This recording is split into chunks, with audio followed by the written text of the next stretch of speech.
Let's be honest, why do most tweets just fizzle out instead of blowing up online? I know, right? Sometimes you've got the perfect tweet. Funny, clever, even with a spicy meme, and still nothing happens.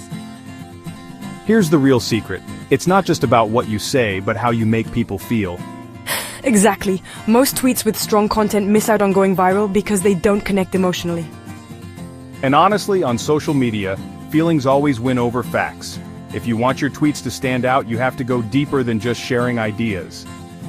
You need to get inside your audience's head. What are they bored with? What are they worried about?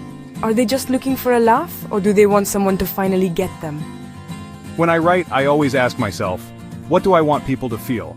Do I want to make them laugh, rethink their day, or just hit that retweet button out of pure excitement? And if someone's feeling anxious or unsure, I keep it simple and reassuring. Never too much info.